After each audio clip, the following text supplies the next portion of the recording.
Jonathan Miller has travelled the length of Gaza. He began in Rafah, where tunnels are being built again between the border town and Egypt. From there, he headed to Al-Najjar, where he was on the former Israeli settlement of Nel Sarim. He later stopped at Juha and Dik before ending his journey at Zaytun. That watchtower is 200 yards away in Egypt. This side of the border was Israel's target number one. Its F-16s hit Rafah hard. This boy is standing in a massive crater. Israel's prime military objective: destroy the tunnels through which Hamas imports its Qassam rockets. There are reckoned to be 2,000 tunnels, and the bombs did wreck a lot of them. But the very day the Israelis announced their full withdrawal from the Gaza Strip, Rafah's tunnellers got back to work. Well, the tunnel repair teams are in action and the structural engineers have moved in. They're trying to get things up and running again here in Rafah.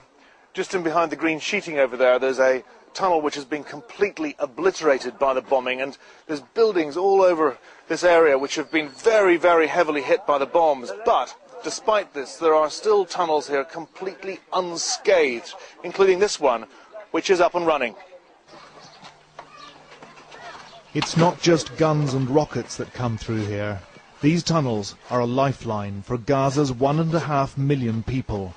Through them come sheep and goats and fruit and veg, generators, fridges, motorbikes and diesel. Last year, they even stocked Rafah Zoo by pulling through an anaesthetized crocodile, 3 lion cubs and monkeys. God willing, we will not give Israel a chance to destroy the tunnels or to destroy us. We are forced to use them to bring food because of the siege of Gaza.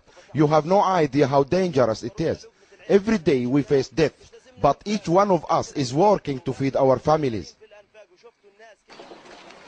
Still close to the frontier, but 100 yards back down the street, people's homes did not escape Israel's overwhelming firepower. I found a group of children sitting on the front steps of the family home. When we came back, everything was gone. We were all crying. We didn't have time to move anything out of the house. Everything is gone, even my school bag. We left Rafah and headed northeast along the rubble and debris-strewn roads towards an area called Gaza. Here, the Gaza Strip is at its widest, but that's just 8 miles wide. This was one of Israel's main land invasion routes.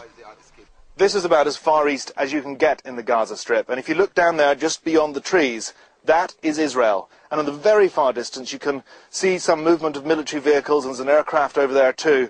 And when the Israelis invaded the Gaza Strip, they came straight in here, and these are the tank tracks.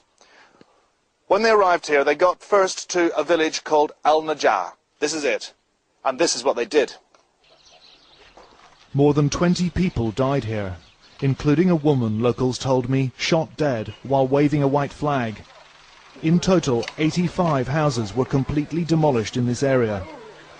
Jihad Ahmed al-Najjar told me each building housed at least 3 large families. He started listing those now homeless. Ibrahim Salman al-Najjar, Hassan Abdul Aziz al-Najjar. The list went on and on and on. Travelling north again, a roadside Palestinian cemetery, where Israeli tanks had parked up. They'd driven over graves. Some families have had to reinter their dead. By now we were halfway up the 25-mile-long finger of semi-arid land that is the Gaza Strip. It's a jumble of cities, villages and refugee camps, an overcrowded coastal enclave that's little more than a fenced-in Palestinian ghetto.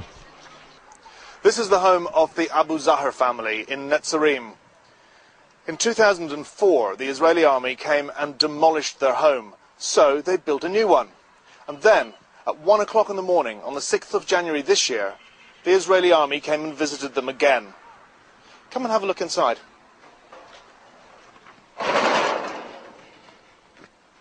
There was virtually nothing left to salvage.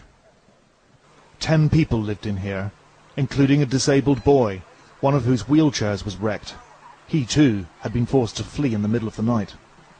When we leave my house and go at night in the cold, 1 o'clock in the morning. Yes, yes. I took my baby, Muhammad and Khalid and Sarah and my husband, and the tanks was here. And we leave the house and walk. Where did you go? When we go out the house, we don't know where we go. We walk in the dark, and they shot. They was shooting and bombing, and at night my kids was crying, and I am crying. Why did they destroy this house? This is my house. Like they have houses, we have houses. Why? And if we don't go out the house, I think they destroy of me and of my children. Tahani told us of a village on a nearby hill and said we should go there. It's called Joharadik, or it was. Until this morning, Israeli tanks parked on a nearby ridge made it impossible to get here. What we found was breathtaking. A village wiped off the map. One man later said to me, the people who did this never want peace. 4 people died here, all women, shot.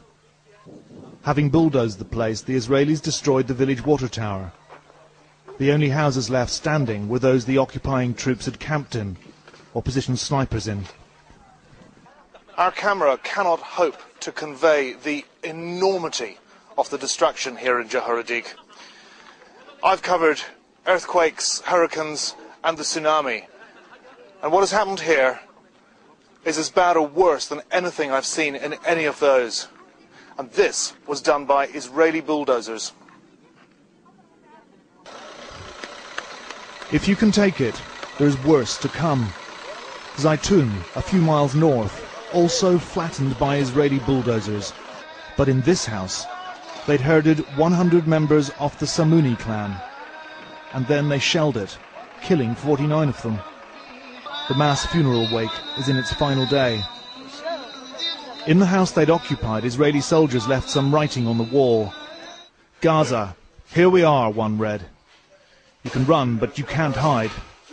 Make war, not peace. Arabs need to die. Israel's main military objective in what they called the war in Gaza was ending rocket smuggling and re-establishing deterrence.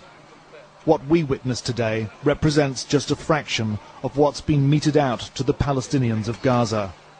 This was a hopelessly lopsided war of violent subjugation.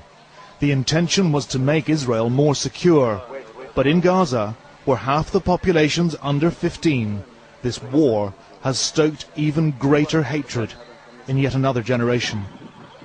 Jonathan Miller, Channel 4 News, Gaza.